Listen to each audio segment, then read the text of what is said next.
Préstamos personales de hasta 500.000 pesos a tasa fija.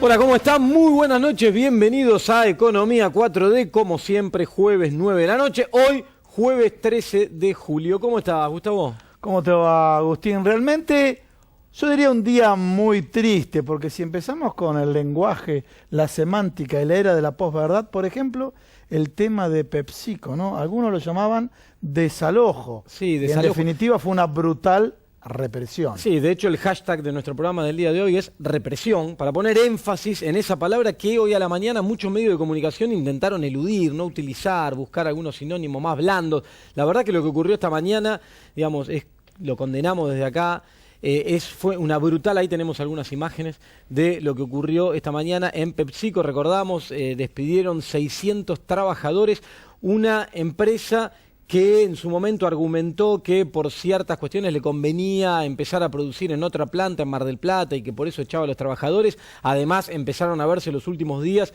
muchos productos de esa empresa importados, ¿sí? De origen Chile, Brasil. Chileno, sí. Bueno, digo, tiene que ver con algo que venimos tratando acá en el programa, que te venimos contando, el aumento fuerte de las importaciones, sobre todo de las importaciones de bienes de consumo, y cómo eso afecta directamente a la producción local y obviamente al final del camino al empleo. En este caso particular tenés 600 trabajadores que fueron despedidos de esta fábrica a partir de esta decisión, y un gobierno que, en lugar de utilizar el Estado para proteger a los trabajadores, para generar instrumentos, por ejemplo, para evitar, utilizar los repro, que era un en instrumento este caso, para evitar que este tipo de cuestiones ocurran, asistencia a la empresa, a los trabajadores, buscarle la vuelta para evitar que estas pérdidas de puestos de trabajo ocurran en Argentina. No, la decisión que toma es ir en nombre de la empresa a desalojar la planta, a sacar a los trabajadores, reprimiendo brutalmente, como vimos esta mañana en algunas de las imágenes que veían recién ahí también, ¿no? Ustedes saben que en el ámbito académico, los dos somos docentes universitarios, y uno de los temas que uno enseña y realmente le da vergüenza es el tema de responsabilidad social empresaria, ¿sí? Y que uno está comprometido con el concepto de responsabilidad social empresaria, pero si podemos repasar en la Fundación PepsiCo, responsabilidad social empresaria, si podemos ver las placas, ¿no? A ver si la tenemos ahí, porque realmente es vergonzoso lo que está pasando. Dice que ellos tienen pasión para cambiar las cosas, en un instante la vamos a ver, que tienen esperanza en un mundo mejor. Juegan con las siglas, ¿no? De PepsiCo. Sí, de PepsiCo. Ahí lo tenemos atrás. Primero, la gente más necesitada. Me imagino que cuando hicieron esto se referían a los trabajadores, a los que menos tienen, a los que no se pueden trasladar a otro lado. Aquellos que le dicen que si le van a pagar una indemnización, le dicen, no hay laburo, no hay laburo. Por más que me indemnices, ya lo vivimos en la época de Carlos Saúl Menem, en la cual me dieron la plata y no encontraba laburo y me la comí. Hacía falta nombrarlo, ¿no? Bueno. Pero son ciclos que se repiten, pero también está el Martínez Dios, otro ciclo que se repite. Entonces, pasión por cambiar las cosas, obviamente pasión no hay ninguna, ¿sí? Esperanza por un mundo mejor. Los trabajadores de PepsiCo, para ellos el mundo está destruido, ¿no? Y principalmente tienen el tupé de enseñar y de hablar de responsabilidad social empresarial. Fundación PepsiCo, y ven estos valores. Fíjense cuando le enseñan a los alumnos en la universidad o en las maestrías, cómo no es concomitante lo que dicen con lo que hacen, ¿eh? Bueno, sentimos los problemas.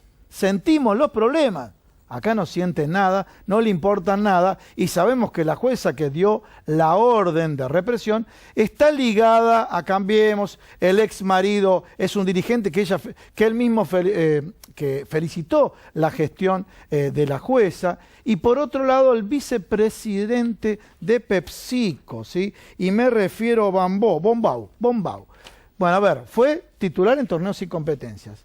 Estuvo en una empresa ligada a Lopetegui en La Rioja y utilizó la misma técnica. Cerró la empresa, echaron en La Rioja a 44 trabajadores. ¿Por qué? Porque se tenían que mudar. Ahora PepsiCo se tiene que mudar. O sea, para él forma parte del ADN no los valores que dice PepsiCo, que dice la Fundación PepsiCo, que hacen referencia a la responsabilidad social empresaria, sino los trabajadores como variable de ajuste, y ahora le agregamos a la variable de ajuste la brutal represión. Tal cual. Y parece también en este caso que colecciona offshore, como algunos otros también, empresas offshore. Muy bien, Agustín Dateris. ¿Cuál es el estudio? El estudio de abogados MMB. Y fue realmente, este fue un estudio denunciado por el Consorcio de Periodistas Internacionales, del cual él es socio.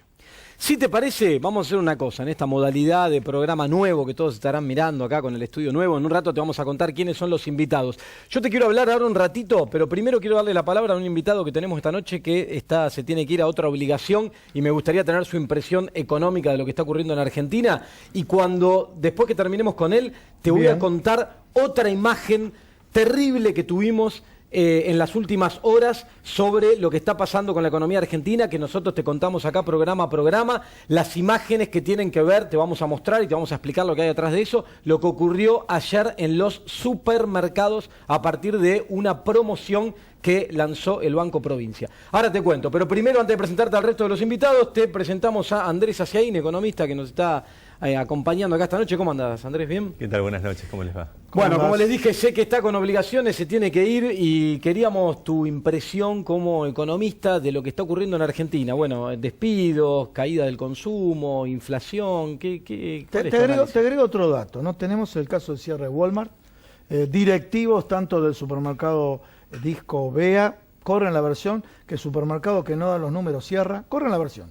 Después, si se concreta o no, veremos. ¿Cómo ves como economista? Después vamos al titular de INDECOM que nos va a plantear su perspectiva. ¿Cómo ves vos el tema del consumo, ¿no?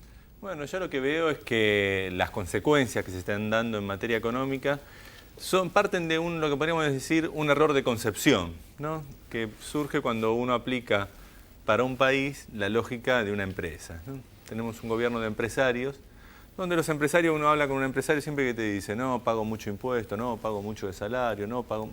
Siempre los costos y hay que reducir los costos.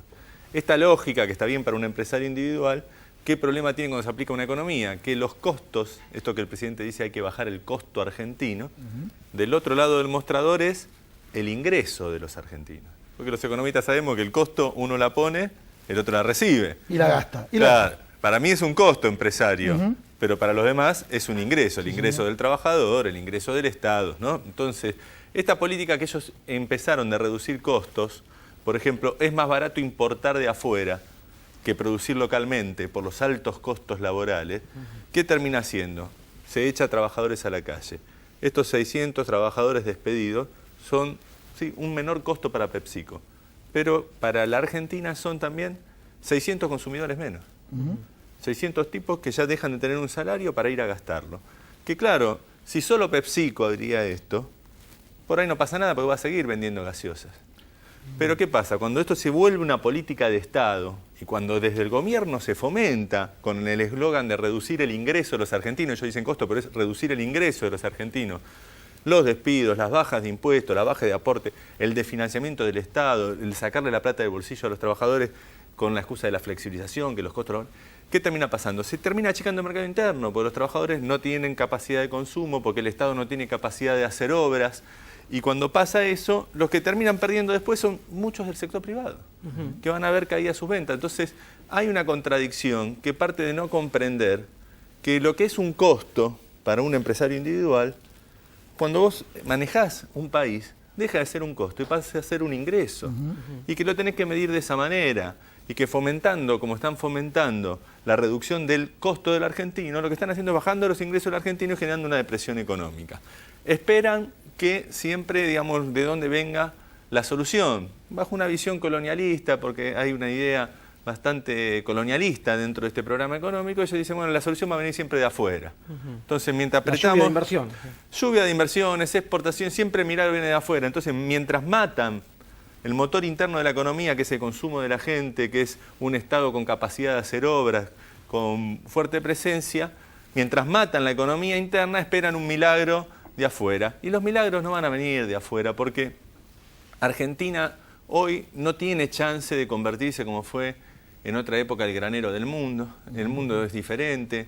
ha cambiado, las estrategias de las multinacionales son otras.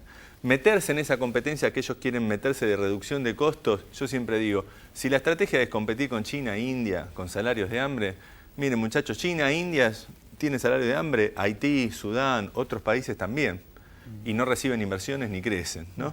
Aparte de que yo no recomiendo ser como China o India, porque bueno, los trabajadores en China e India trabajan a cama caliente por un salario miserable, los argentinos tenemos un mejor nivel de vida, y llevar a los argentinos a ese nivel de vida para ser competitivo es no entender que la economía tiene que darle soluciones a la gente, y no puede ser la gente la variable de ajuste para que la economía funcione. Entonces yo creo que el programa económico en sí es bastante descabellado. Argentina, por su ubicación geográfica, ni siquiera puede ser una plataforma de exportación. Tiene que apostar a su mercado interno y a la unidad regional en búsqueda de ampliar ese mercado, resolver ciertos problemas más estructurales. Esta estrategia no es que está dando malos resultados por un problema coyuntural, de ajuste de mediano plazo, que el déficit fiscal. No, el programa económico es inviable. El programa económico es inviable porque está planteando, no es un programa para los argentinos. Si vos pensás que los argentinos son un costo a reducir, vos no estás gobernando para los argentinos. Está claro, los argentinos no son un costo a reducir. Son un ingreso, son un trabajador y te son quiero un consumidor. consultar, estamos viendo una avanzada, ya lo mencionamos en el programa anterior. El primero, bueno, las intervenciones en los gremios, el debilitamiento, el objetivo del gobierno es debilitar a los gremios. Sí, sí. Debilitar la representatividad de los gremios, pero nos encontramos que en el país vecino ya salió la reforma laboral. Hoy no nos va a dar tiempo para hablar de la reforma laboral, pero uno de los temas es coincidente con lo que falló la Corte Suprema de Justicia la semana pasada, donde la reforma laboral de Brasil, en caso de haber un pleito, los costos de un peritaje lo tienen que pagar los trabajadores. Estamos hablando de Temer, que entró por un impeachment y demás. Este avance que ves en contra de los trabajadores o en contra de los gremios, en busca de la flexibilización laboral, ¿está enmarcado de este concepto de ingreso-costo tuyo? Sí, claramente. Ellos dicen hay tres costos. Sí. El costo laboral, Sí. costo estatal, que son impuestos, cargas sociales, y dicen el costo empresarial, que serían estas empresas que prefieren, en vez de comprarle a proveedores locales, traer directamente del exterior.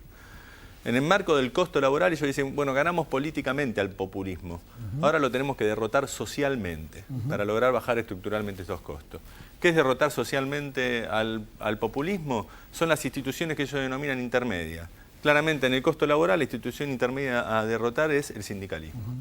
El mote para lograr eso es la mafia sindical, o sea, caracterizarlo ya no como una organización sindical, sino como un grupo mafioso, y avanzar de esa manera en, digamos, debilitar socialmente a los sindicatos, que hay sindicalistas mafiosos, obviamente, hay chorros en todos lados, pero el tema es que no están haciendo esta campaña para mejorar el sindicalismo argentino y defender los derechos de los trabajadores. Están haciendo esta campaña para aprovechar que hay sindicalistas mafiosos, sindicalistas chorros, como puede haber médicos mafiosos y médicos chorros, digamos, o sea, en todos los Empresarios oficios. buenos y malos. Sí, sí, digamos, es aprovechar esa situación ¿para qué? Para avanzar sobre la estructura y la organización sindical, para avanzar sobre los derechos de los trabajadores, porque ellos ven que eso es un costo, el costo laboral. De la misma manera que hablan de políticos chorros, corruptos, empleados ñoquis y todo, para avanzar sobre el costo estatal, y hablan de empresarios ineficientes que vienen de la teta del Estado protegido para avanzar sobre el costo empresario y reemplazarlo por importaciones. No son errores, es una estrategia, está bien pensada. Ellos no vinieron acá a ganar una elección y sentarse a gobernar el país como viendo cómo la gente viva mejor, sino que vinieron con una decisión política de cambiar estructuralmente este país.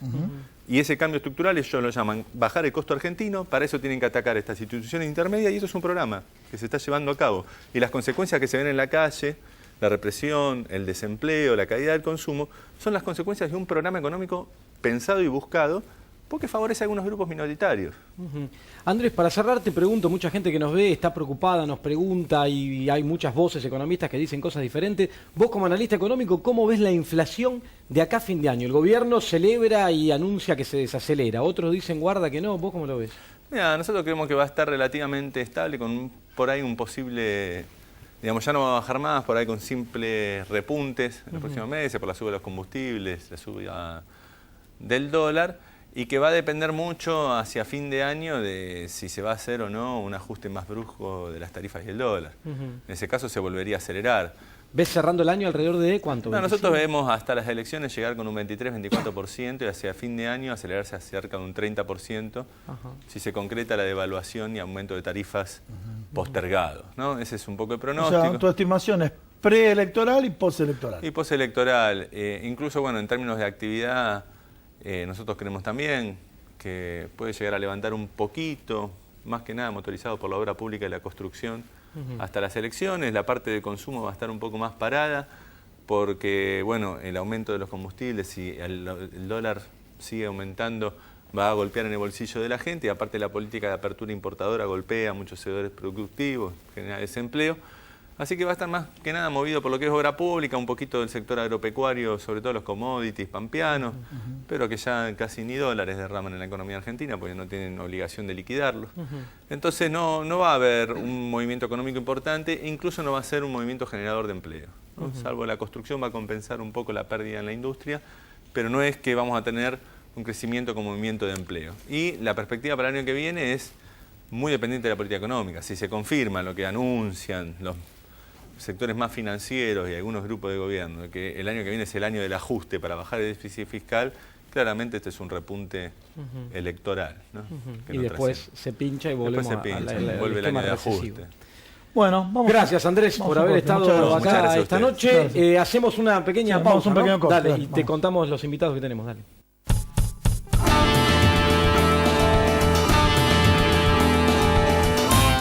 Atilra, Trabajadores Lecheros de Argentina, promueve la educación, la salud, la cultura y el deporte. Atilra, 70 años, alimentando los sueños argentinos. Esta es la bolsa de valores, la de los valores que realmente importan. Un lugar donde se invierte en las acciones que nos hacen crecer como personas. Aquí encontramos a los inversores de la vida. Yo me convertí en inversor de la vida cuando entendí que no me estaba comprando un auto, no. Estaba invirtiendo en conocer lugares nuevos y que no estaba levantando 4 paredes. Invertí en mi propia historia familiar. Empecé a invertir en las cosas que realmente te importan, porque de eso se trata la vida, ¿no? De vivirla.